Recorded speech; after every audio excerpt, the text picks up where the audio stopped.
आप सभी की इच्छाओं को नमन। आज हमारे साथ हैं खेड़ला गांव जो हरियाणा में है, वहाँ से रविंदर सिंह जी जो रिटायर्ड हैं शुगर मिल हरियाणा सरकार और LIC में अपने कार्यरत हैं शुरू से ही, और उसके साथ साथ अपनी आ जाओ वेरी आ जाओ आप लेट तो रविंदर सिंह जी हैं हमारे साथ, जिनको जीवन का अनुभव है, जो रिटायर सरकारी जॉब से भी हो चुके हैं और ज़िंदगी में मेरे हिसाब से 60 से ज़्यादा उम्र है उनकी, 60 साल तो बहुत बड़ा अनुभव होता है। तो आज जानने का प्रयास करेंगे कि उन्होंने अपनी ज़िंदगी को कर्म के द्वारा जिया या कोई ऐसी जड़ी बूटी उन्हें मिल गई तो उन्हें इतनी बड़ी सरकारी नौकरी मिल गई, या किसी ने ऐसी कोई जादू कर दिया ज़िंदगी में, जो सारे काम हुए उनकी मेहनत से हुए या किसी जादू से हुए। तो जानने का प्रयास करते हैं। नमस्कार जी मैनेजर साहब। नमस्कार मैनेजर साहब, हम आपसे सबसे पहले ये जानना चाहते हैं कि आपका इतना बड़ा अनुभव जीवन का रहा, ये दुनिया को चला कौन रहा है आपके अनुभव के हिसाब से? हमारे अनुभव के हिसाब से दुनिया को चलाने वाला हमें कोई अभी तक ऐसा नहीं मिला कि जो एक ही ब्रह्मांड में कोई ऐसा वो नहीं दिखा कि जो एक ही उससे शक्ति से चल रहा हो। हालांकि सभी एक ही शक्ति पर निर्भर है जी। हिंदू हो, मुसलमान हो, ईसाई हो, सिख हो जी। ये सभी में एक ही शक्ति है और एक ही जीव है। तो हमें ऐसा कोई, हम तो सिर्फ ये अनुभव के उस पर बता सकते हैं कि अपना कर्म करें तो ही जिया जा सकता है। मतलब जो ये जादू कर दें, वो ऐसे अंगूठी पहना के ये काम हो जाएगा, ये इच्छा पूरी हो जाएगी, हमारे हिसाब से तो ये बेवकूफ़ी है कि इस तरह कोई कामयाब नहीं हो सकता। अपना कर्म करने से ही कामयाबी मिलेगी। अच्छा, मतलब जो आप वहाँ तक मैनेजर तक पहुँचे इतने बड़े पद पर, और ज़िंदगी को जो जिया, अपने परिवार को जो बढ़ाया, वो केवल कर्म से बढ़ाया? कर्म से बढ़ाया, मेहनत करके तो फिर ये जो दुनिया भाग रही है कि कोई तो छींटे मार के बीमारी ने ठीक कर रहे हैं, कोई धागा बांध के कर रहे हैं, ये क्या है? ये अपनी अपनी सोच है।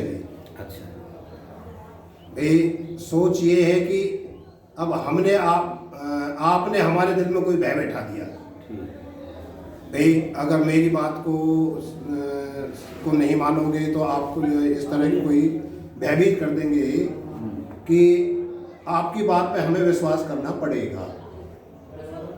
जबरदस्ती ऐसे हो रहा है, ऐसे ही हो रहा है आज के टाइम में। तो ये जो मान्यताएं हैं, जो ये परंपराएं हैं, जो ये चली आ रही हैं, जो शास्त्रों में लिखी हैं, किताबों में लिखी हैं, तो ये फिर इसका मतलब झूठी लिखी है?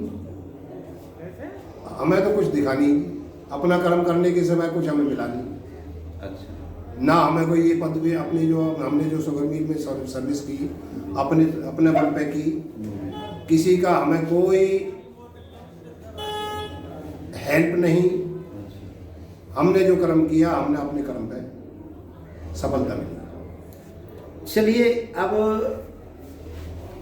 दूसरा क्वेश्चन आपसे ये है कि मान्यता ज़्यादा ताकतवर है या पर्सनल अनुभव ज़्यादा ताकतवर है? पर्सनल अनुभव ज़्यादा ताकतवर। पर्सनल अनुभव जी। तो आज आपको एक ऐसी यात्रा करा दें कि जिस आपका अनुभव के अनुसार आप ये कहोगे कि जी दुनिया ये चला है, करने को तैयार हो? आपका अनुभव? अब अनुभव तो पर वही बात आती है ना जी, अब कुछ ना कुछ ऐसा कोई भयभीत करेंगे कि हम, अनुभव आप लोगों के पास भी है। आप लोगों के पास अनुभव वो है कि भाई जो शक्तियां हैं आपके पास, हम मानते हैं इस बात को कि जो भाई इस तरह के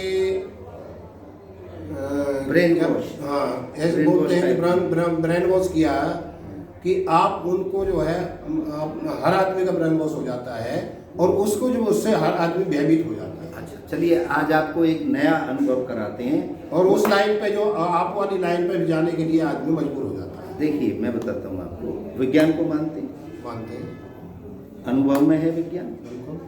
हम विज्ञान का ही आपको प्रूफ देंगे और विज्ञान के हिसाब से चलाएंगे। हम कोई शक्ति, क्योंकि मेरे पास कोई शक्ति ऐसी नहीं है जो मैं आपको सम्मोहित कर दूं या कुछ ऐसा कर दूं। आप हाँ करोगे, उसी को हम हमारे दर्शक भी देखेंगे। अब मैं आपको एक प्रश्न ये करता हूँ, क्या कोई इस धरती पर ऐसा व्यक्ति होगा जिसके अंदर इच्छा ना रहती? ऐसा कोई इंसान नहीं है जिसकी इच्छा नहीं हो। कोई भी नहीं, ऐसा कोई नहीं है, मरते दम तक नहीं है। इच्छा सबकी होती है। और ऐसा कोई व्यक्ति मिल जाएगा इस धरती पे जिसकी सारी इच्छाएं पूरी हो गई? कोई नहीं मिलेगा। कोई नहीं मिलेगा। नहीं। क्या ऐसा कोई प्रमाण है कि जो माताजी और पिताजी, मतलब माँ की इच्छा पिताजी की इच्छा मिले बगैर वो पैदा हो गया? अनुभव कोई द्वापर युग में ही हुआ होगा जी, अब कलयुग में तो मान्यता हो गई, अनुभव की बात कर रहे हैं। नहीं, अनुभव में, हमारे अनुभव में कोई ऐसा नहीं है। नहीं है। माता पिता की इच्छा से ही सब कुछ हो, सब कुछ होता है। अच्छा, अब हमने बाल्यान साहब एक फिलॉसफी लिखी है जिसमें हमने 11,000 पन्ने लिखे और हमने ये दावा किया है उसमें कि नाम मेरी पहचान है, शरीर मेरा साधन है और मैं जो हूँ, जो बोल रहा हूँ, इच्छा।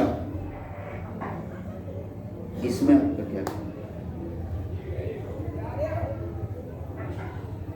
फिर से दोहराओ इस क्वेश्चन को, मेरी समझ में। शरीर हमारी पहचान है, तो साधन है। ठीक है। नाम हमारी पहचान है। हाँ। जो मैं हूँ, जो बोल रहा है, जो निकल के जाता है, जब मर जाता है आदमी, जो निकल के जाता है, वो इच्छा है। हाँ। मैं इच्छा हूँ। अभी तक हमने अलग अलग धर्मों में, अलग अलग बातों में सुनते आए कि मैं